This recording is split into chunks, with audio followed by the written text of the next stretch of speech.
Ama kwa hakika ya mgambo ikilia, bila shaka kuna jambo. Mtazamaji, kitambulisho hicho ni ishara tosha kwamba taarifa zetu za TV47 Matukio awamu ya saa 7 zinang'wananga sasa hivi. Popote ulipo, ninakusabahi nikitumai kwamba siku yako inakuendea vema. Karibu kwenye taarifa zetu, lakini kwanza kabisa tupate vidokezo.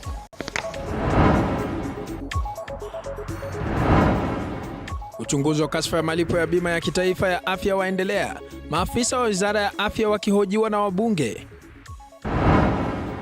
Wakazi wa Marigat Kaunti ya Baringo waandamana wakitaka usalama kuimarishwa eneo hilo. Rais wetu tulikuja kuwa kama watu wa Baringo 100%. Na tutakubali ukiwa kwa serikali watu wetu waendelee kuuawa.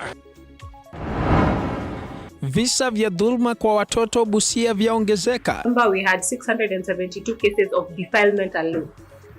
We have not talked about attempted defilement, we have not talked about rape, we have not talked about attempted rape. Vituo vya kuwaokoa watoto hao na sheria kutozingatia yakiwa baadhi ya vikwazo. Karibu kwenye taarifa kamili, mtazamaji. Shukran sana kwa kutuchagua, lakini kubwa zaidi kwa kututeua kama kitovu cha habari za kweli na za kuaminika. Mienyi wako Andrin Kilemi, tuandamane sote hadi tamati. Viongozi wa vyama mbalimbali vya wahudumu wa afya nchini wakiongozwa na katibu katika Wizara ya Afya Mary Modhoni wameandaa warsha ya siku moja mjini Naivasha kupiga msasa mustakabali wa utendakazi wa wahudumu wa afya na maslahi ya wahudumu hao. Mwandishi wetu Willy Dennis Njiru yuko kwenye kikao hicho na tunaungana naye kwa muhtasari wa yanayoendelea. Willy? Naam, asanti sana mwenzangu Andrin Kilemi ukiwa studioni zetu jijini Nairobi. Bila shaka jinsi ulivyotanguliwa kuwajuza watazamaji wetu ni kwamba uongozi wa wauguzi hapa nchini wameandaa kikao hicho ulivyotangulia kuwajuza, na bila shaka masuala mengi yameibuka hapa, tetesi kuu zikiwa ni ajira ya wafanyikazi hawa na huduma za afya katika kaunti zote za hapa nchini, bila shaka na mambo mengine. Lakini pasi na kuandika na mate, wino upo, na tunaye katibu mkuu katika wizara hii ambaye atakuwa kitueleza kwa muktadha ni sababu gani mmekuwa na kikao hiki kwa sasa. First and foremost, I'm very pleased to be here to meet the leadership of the Clinical Council. These clinicians in this country, especially the clinical officers, are a very important cadre and a very, very unique cadre. Because globally, if you look at it, there are only about 77 countries that have a similar kind of curriculum that is taught here in Kenya. Therefore, this is a very unique cadre, and their issues are also unique, and we are taking a stride day after a day. One, we really have agreed with the clinical officers that we will partner, or we are partnering on community issues, community health, ensuring that we are going to the bottom of the pyramid, ensuring that we are together with the people in Mashinani. Remember, with the 4 bills that have already been enacted into law by His Excellency the President, we have a very good avenue to ensure that we are implementing the primary health care at the bottom of the pyramid. And so to speak, we are thinking about 3 things. Of hygiene in our homesteads or even in our workplaces. And third is water. Water being a critical aspect in our lives. And if you look at those 3 things, personal hygiene, environmental health, and water are contributors to the common ailments that we get in our communities, starting with cholera, flu, or any other ailment that you may think of, and therefore, our collaboration with this unique cadre of clinical officers is very good, because we will be able to treat people and help them also understand why they need to take care of themselves. Bwana PS, just to cut you short in essence of time, there is this emerging issues about their employment, what they have said, actually I they was need going a name. there. Okay, all right. Thank you. So the second thing we have talked with the clinical officers is, of course, in terms of their employment, we know that we have 30,000 clinical officers across the country, 15,000 employed and 15,000 who may not be employed. And that is why we are looking forward to the labor market, and we are in conversation even with the Ministry of Labor to ensure that we would be able to incorporate this cadre to global acceptability.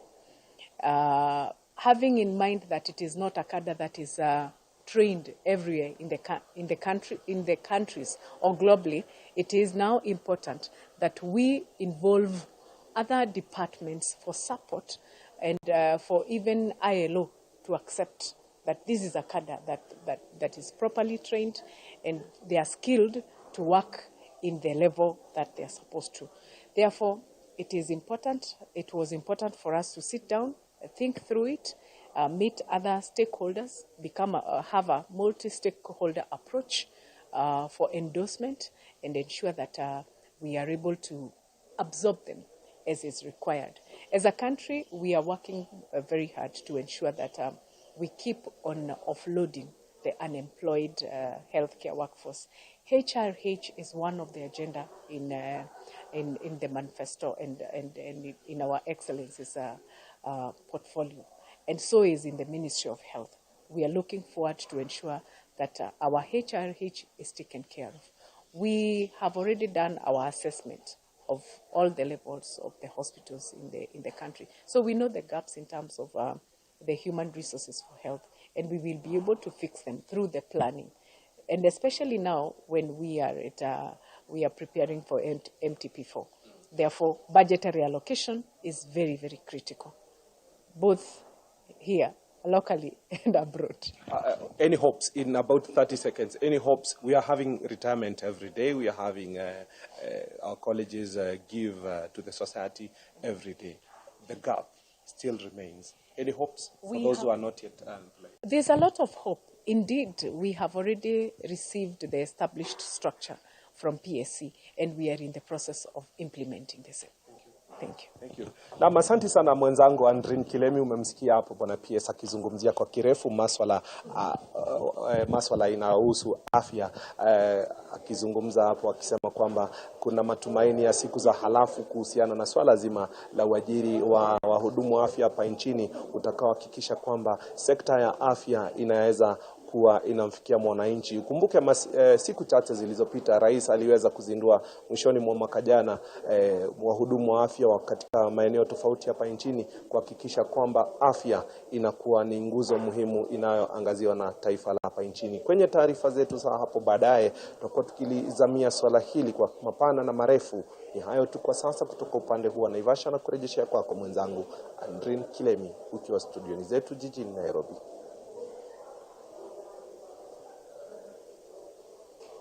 Asante sana Willy Dennis Njiro kutoka eneo hilo la Naivasha hapo tu, mtazamaji, akitujuza yanayojiri katika sekta ya afya na akizungumza na katibu mkuu katika wizara hiyo. Lakini kutoka Nakuru tusanzuke hadi Baringo Kusini, ambapo kwa siku ya pili sasa wakazi pamoja na walimu eneo la Marigat Baringo Kusini wamefanya maandamano dhidi ya serikali kwa nia ya kushinikiza serikali kuchukua hatua za dharura ya usalama baada ya mauaji ya mwalimu mkuu wa shule ya Kager. Polisi walilazimika kutumia vitoza machozi kwa wakazi waliokuwa na hasira kwa Rais William Ruto, ambaye aliwaahidi kukabiliana na majangili ambao wamekuwa kero katika eneo hilo. Jana maandamano yalifanyika mjini Kabarnet katika makao makuu ya kaunti, na wenyeji wameapa kuendelea na maandamano hadi serikali ianze operesheni kali ya kuwakabili majangili na kuwapokonya silaha kwa lazima.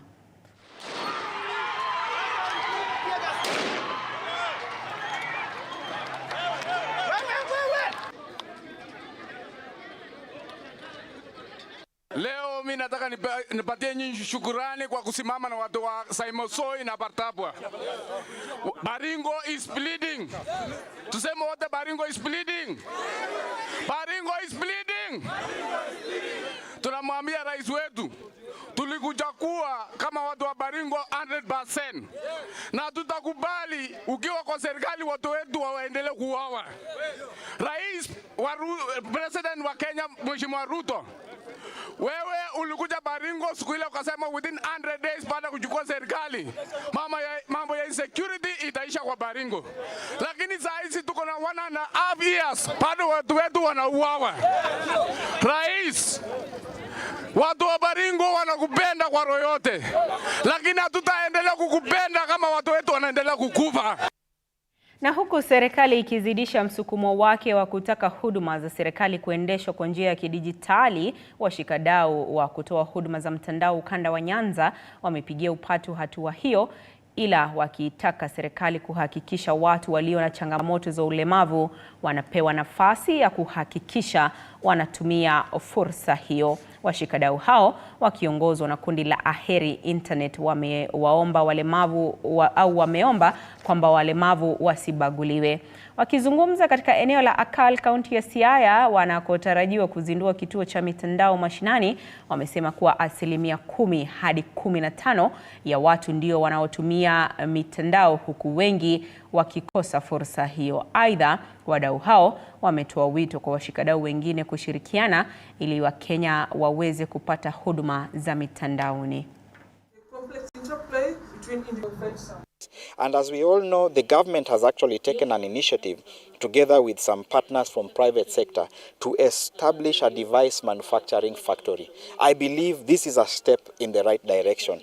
I'll take the example of M-Pesa, which is a homegrown product that has really become a global showcase.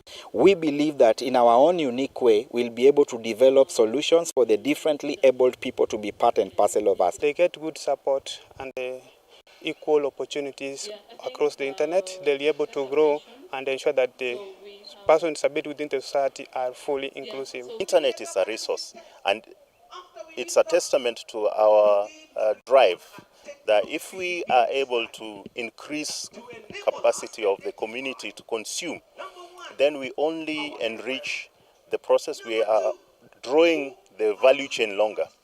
The value chain is still very much available for so many players, and for us to achieve that optimum utilization of the resource that is internet, we need all players on board. Na mwanafunzi Ramsey Wanyonyi kutoka eneo bunge la Kanduyi, kaunti ya Bungoma, amepata afueni baada ya wanafunzi wa zamani wa shule ya upili ya Teremi kujitolea kumlipia karo. Akizungumza baada ya kumwasilisha katika shule ya Teremi, Boniface Wanzala amesema walichukua hatua ya kumlipia karo baada ya kugundua kuwa zaidi ya mwezi mmoja tangu shule kufunguliwa, mwanafunzi huyo hakuwa amejiunga na shule ya upili. Mwanafunzi huyo aliyepata alama 360 anasema kuwa alikuwa amekata tamaa, lakini sasa ndoto yake itatimia. I feel proud to be in school. When I was at home, I was seeing my classmates in class 8. Walikuwa wanaenda shule, mimi nakaa nyumbani. Lakini saa hii, I thank the Teremi Alumni Association to bring me in school, and I promise I will deliver what is right. I want to thank the social media for being that powerful platform that highlights the plight of the poor. Had it not been the social media, I'm sure we will not be aware of this case. Thank you for the social media. I also want to thank the Teremi Boys High School Alumni. Teremi Boys High School has received another student like it has done all over the years when Form 1s are admitted. This time around, Ramsey Wanyonyi Juma has been completely adopted by the Teremi alumni. They have done all the shoppings for the boy. The boy is now fully admitted in Teremi Boys High School. Mtazamaji, operesheni ya kuwasaka watoto wa kurandaranda mitaani imefanyika mjini Lodwar, ambapo zaidi ya watoto 200 walipelekwa shuleni. Operesheni hiyo iliyoongozwa na naibu kamishna wa Turkana ya Kati Isiele Kepngeno na mwakilishi wa wadi Lodwar Township Ruth Okuya. Mwanahabari wetu wa Turkana Kitio Mika na mengi zaidi. Kutokana na makali ya njaa, umaskini na watoto kutoenda shuleni kwenye kaunti hii ya Turkana, watoto wengi wamefurika mjini Lodwar wakigeukia maisha ya omba. Naibu kamishna wa kaunti ndogo ya Turkana ya Kati Siele Kipngeno na mwakilishi wa wadi ya Lodwar Township wameongoza operesheni ya kuwasaka watoto wa kurandaranda mitaani ambao wamekuwa tishio kwa usalama mjini Lodwar. Tumejumuika hapa tukishughulikia hao watoto wa kutembea town, kwa sababu tunataka waende shuleni. Wa umri wa kwenda shuleni wako shuleni. Kwa sababu wakikaa town miaka 5 ijayo, town haitakuwa. Watu watashambuliwa tauni hii. Tuko na buses ambazo tumeziweka kuwapeleka katika shule hizo. Baada ya kuwakamata watoto hao, usajili ulianza. Kisha wakawapeleka hadi shule ya Korinyang iliyoko kaunti ndogo ya Turkana Kusini. Yaani sasa nimeamua acha tu nirudi shule, at least nianze shule kwa sababu maisha ya kutembea haipeleki vizuri. Ili nirudi shule niendelee kama wengine. Tunaumia sana kukaa town. Tumekaa sana hata chakula yenyewe kukula hatukuli. Tunabahatisha kukula kwa town. Tuko tunawapatia mentorship kidogo ili wapate kujua umuhimu wa darasa. So tungali tuna cancel. Kwa mujibu wa wakazi wa Lodwar, wizi wa maduka nyakati za usiku umeongezeka, hali ambayo imechangia kudorora kwa usalama. Watoto wa kurandaranda mjini Lodwar wakihusishwa na uhalifu huo. Machokoro walikuwa wanatusumbua hapa, wengine wanakuwa beggars, wengine ndio bado wanatembea town, hao ni wale bado ni wadogo. Saa moja ikifika ujue uhalifu umeanza kuingia. Saa giza tu ikiingia uhalifu umeingia. Nikipata tena mtoto amekuja town, serikali wako hapa, tutashika hawa watoto. Mkurugenzi wa elimu kaunti hii Henry Lubanga ametoa onyo kali dhidi ya wazazi wanaokosa kuwapeleka wanao shuleni, akisema watashikwa na kushtakiwa. Mzazi ule ambaye anapatikana na mtoto ambaye anatakana akiwe shuleni, huyo mzazi anatakiwa ashtakiwe, na akishtakiwa anatozwa faini ya shilingi 1,100 au kifungo cha miezi 6. Kamanda wa polisi wa kaunti ndogo ya Turkana ya Kati Samuel Kiptanui anasema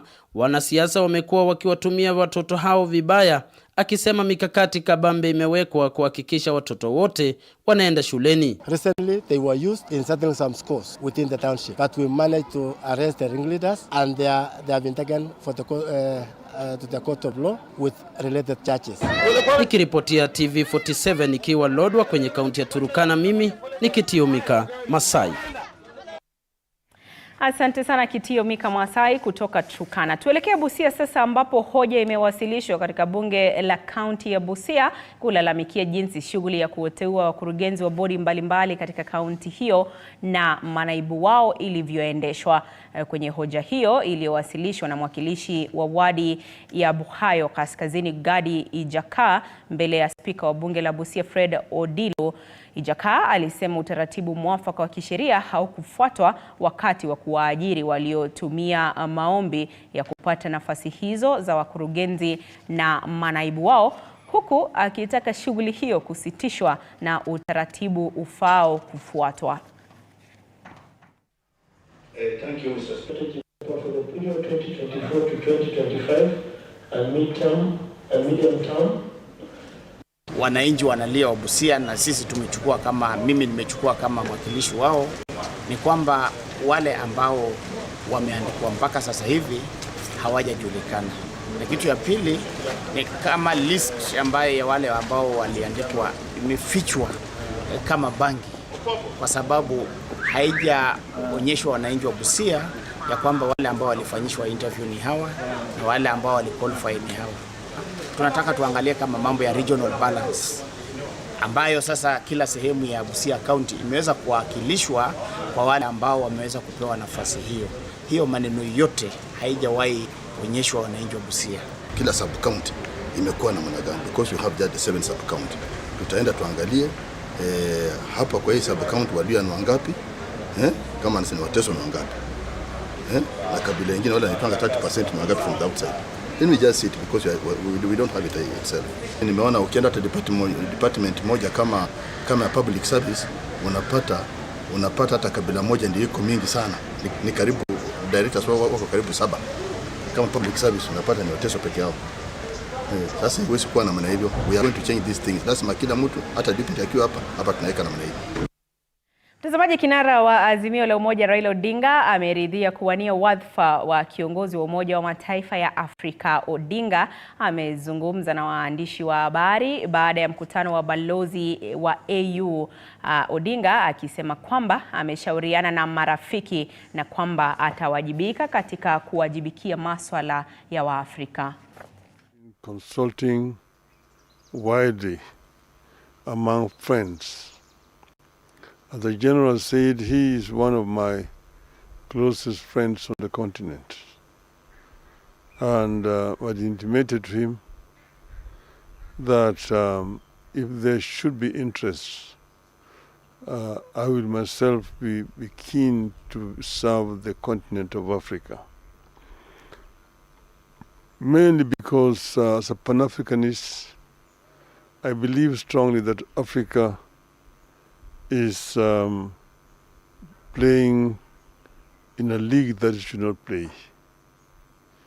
That Africa deserves better. Africa is we can say, the cradle of humanoid species. The first human who walked on this earth was an African. And Africa is also the cradle of human civilization. The Africans started using steel and steelwares before any other human beings elsewhere started doing so. Africa is the richest continent on the planet Earth in terms of minerals and general raw materials. It is a paradox that the richest in terms of resources is also the poorest. Na shule ambazo hazikufungwa licha ya visa vya uvamizi wa majangili katika eneo la West Pokot zimeandikisha idadi kubwa ya wanafunzi waliojiunga na kidato cha kwanza mwaka huu. Mkuu wa shule ya Cheptulel Emily Lokacha anasema kuwa utovu wa usalama katika eneo hilo umesababisha kufungwa kwa shule takriban 7 katika kipindi cha miaka 7. Wakazi sasa wanaiomba serikali kukabili janga la utovu wa usalama katika eneo hilo ili masomo yaendelee kama kawaida. Wanafunzi hao wanaonekana wakiwa makini katika somo hili linaloendelea chini ya mti. Kisa na maana, madarasa yamejaa na miundo msingi hapa ni ya kusikitisha. Shule hii ya wasichana ya Cheptulel na ile ya Chester zimefurika hadi pomoni na wanafunzi ambao wamejiunga na kidato cha kwanza wakiwa wengi. Tumetia bidii, tumepata wanafunzi 34 katika kidato cha 4 na tukaungana pamoja na walimu, tukafanya bidii pamoja na wanafunzi, tukatangamana vizuri. Na mwishowe walipofanya mtihani wakafaulu. Walimu wakuu wa shule wakisifia jinsi wanafunzi hao wanatia bidii katika masomo yao licha ya visa vya uvamizi wa majangili haswa mpakani. Ukosefu wa amani katika mipaka ya West Pokot na Elgeyo Marakwet counties ilisababisha shule nyingi kufungwa. Wasimamizi wa shule wameitaka serikali kuingilia kati na kuweka mikakati ya kuhakikisha wanafunzi shuleni wapo salama na fedha zilizotengwa katika kuboresha miundo msingi ya shule zilizoko eneo hilo zinatumika ipasavyo.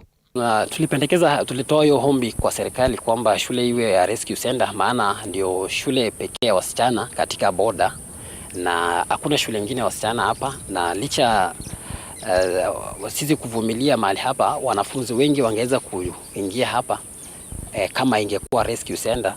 Wakazi nao wamehofia ukosefu wa mapato ya kujikimu, haswa visa vya uvamizi vinapokithiri na kutishia shughuli zao za kila siku. Tuko na changamoto hii kaunti yetu. Kulingana na venye huwa tunafanya kazi,